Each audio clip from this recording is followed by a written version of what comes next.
Hi, my name is Hunter Reed, and I'm applying for the Assistant Principal / Athletic Director position at Triton Junior Senior High School. A little bit about myself.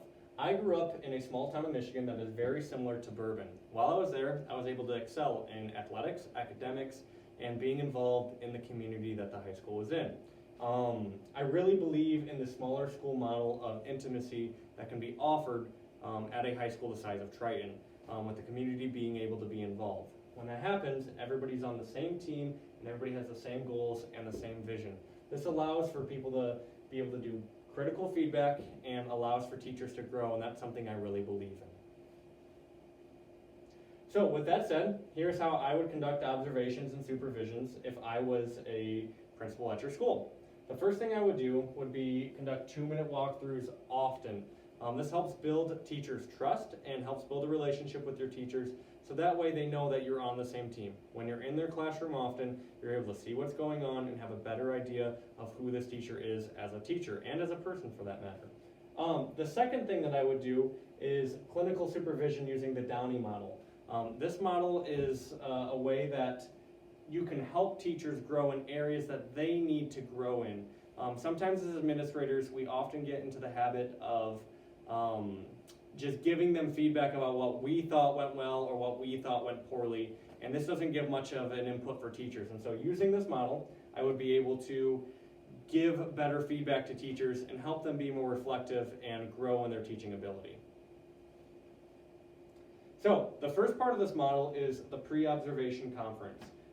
During this step, you meet with the teacher and try to determine what things do they need to be a better teacher in this observation. So I start with simple things such as what standards are you covering, how are you teaching them, what's the context of the lesson, and then you move into the more difficult topics such as what are your needs, okay? How do you want to improve?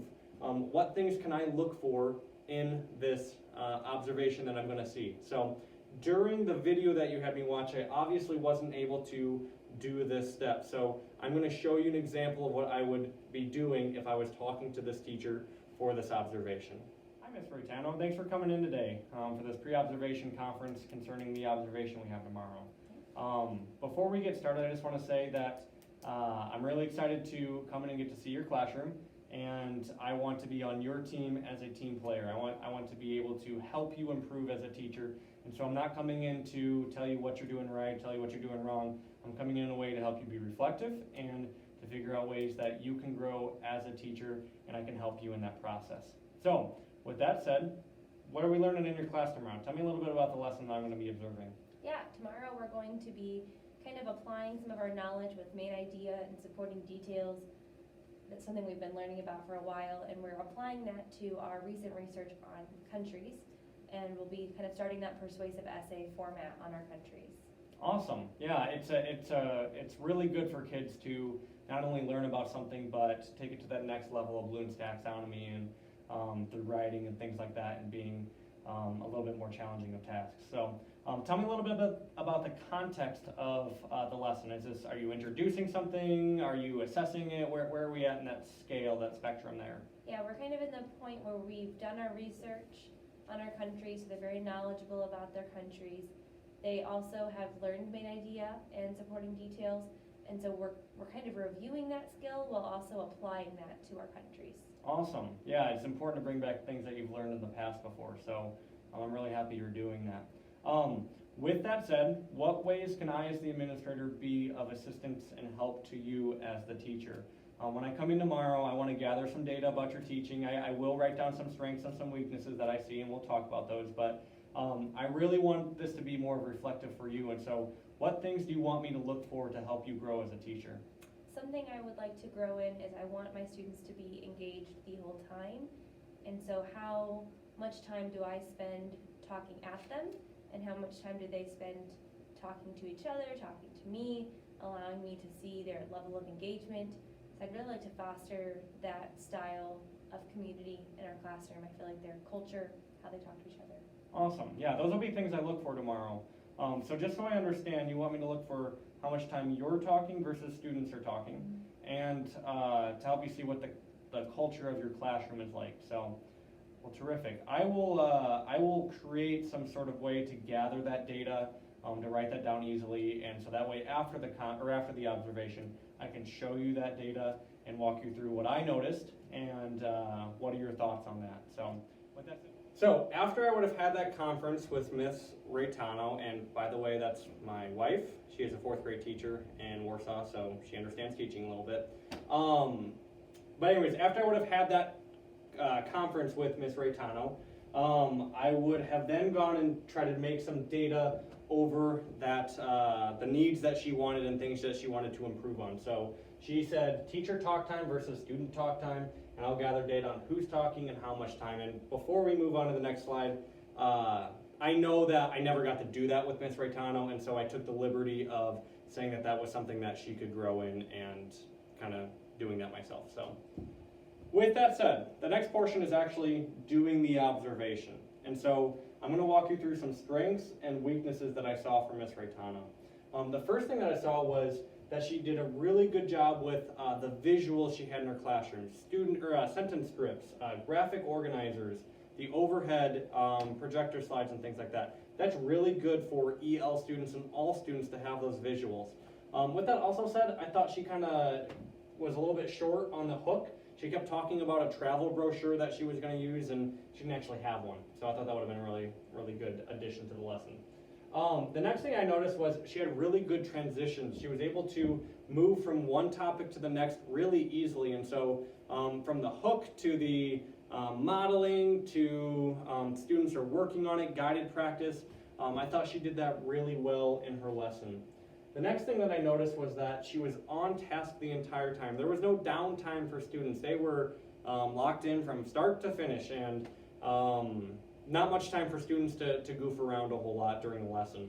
The final thing I noticed was that she had really good organization of the lesson. She did the 4 B's, the main idea, supporting evidence, example. When you have those things just already planned out, it's really easy for students to know and understand. So, and being able to call them back up later in future lessons like she did during that lesson. Some weaknesses that I saw, we mentioned the brochure. Another weakness that I saw was something about her classroom culture.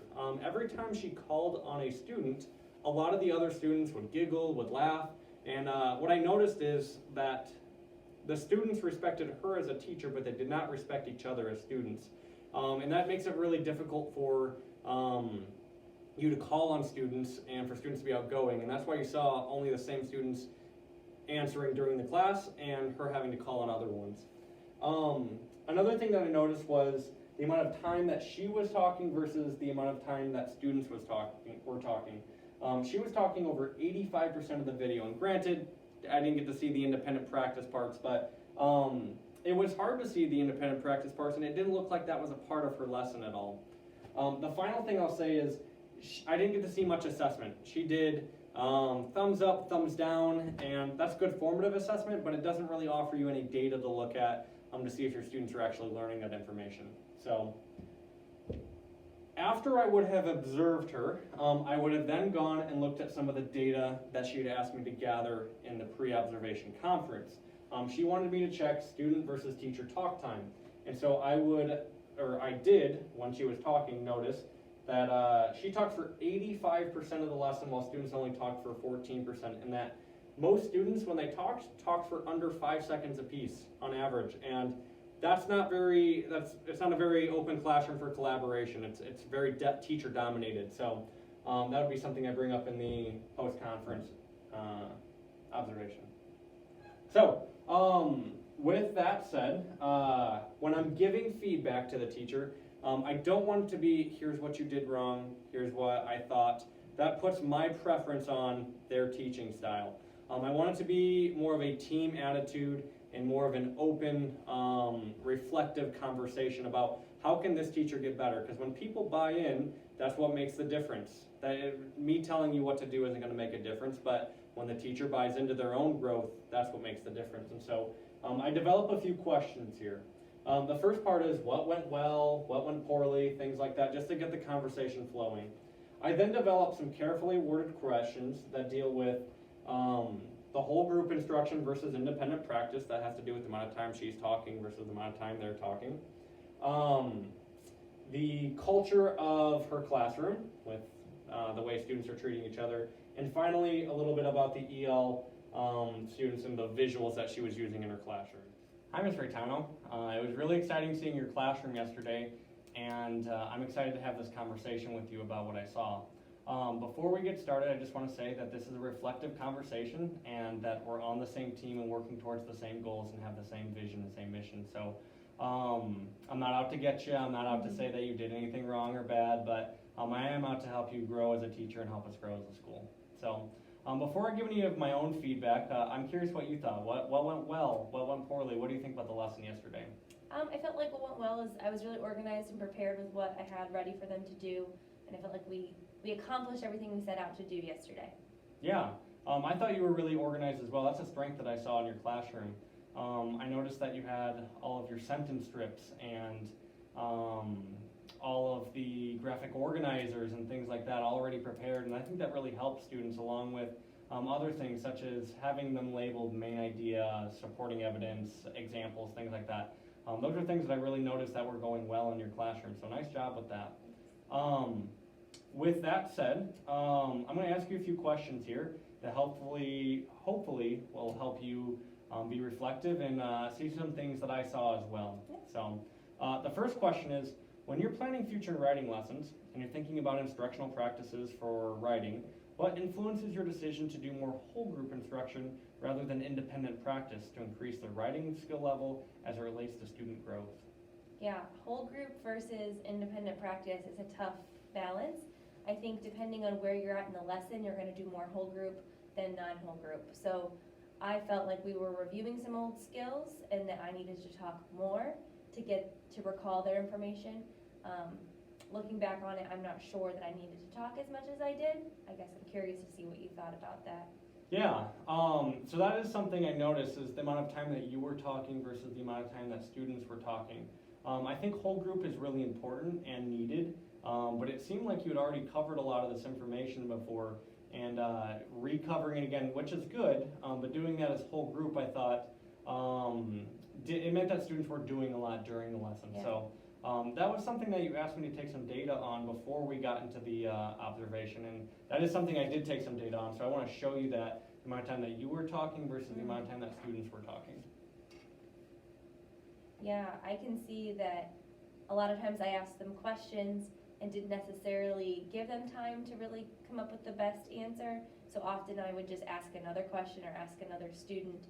But maybe if I could have figured out a way to get them to talk to each other first and then talk to me, I would have gotten better responses from them. Yeah, and that's something that a lot of teachers struggle with. We don't know how much we talk and how often we talk, and I think the thing that really sticks out to me is every time that students were answering, it was only for less than 5 seconds, and so even though we're asking a lot of questions, there's not a lot of student time talking there, and giving them that time to independently practice helps them better their knowledge. While conducting the post-observation conference with Ms. Raitano, or any teacher for that matter, I always try to ask questions, remain positive, and construct feedback in a way that isn't about my preference as an administrator, but rather their reflective nature as a teacher.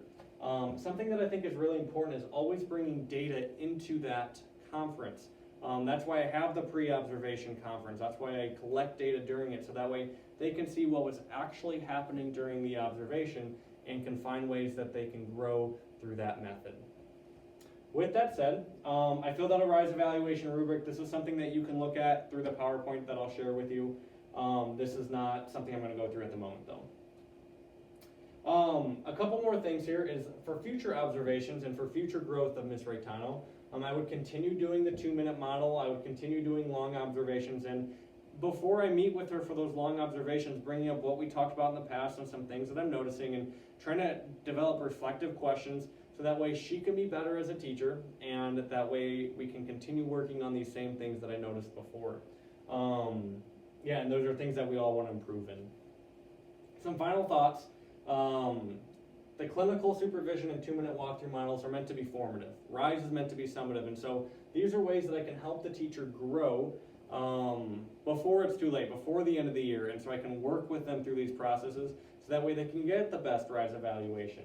I am passionate about developing teachers' teaching capacity and being a team player and having the same goals as everyone in the school, which is just to make the school, make the community a better place. And a lot of that comes through listening skills and just being someone that can help people learn and grow.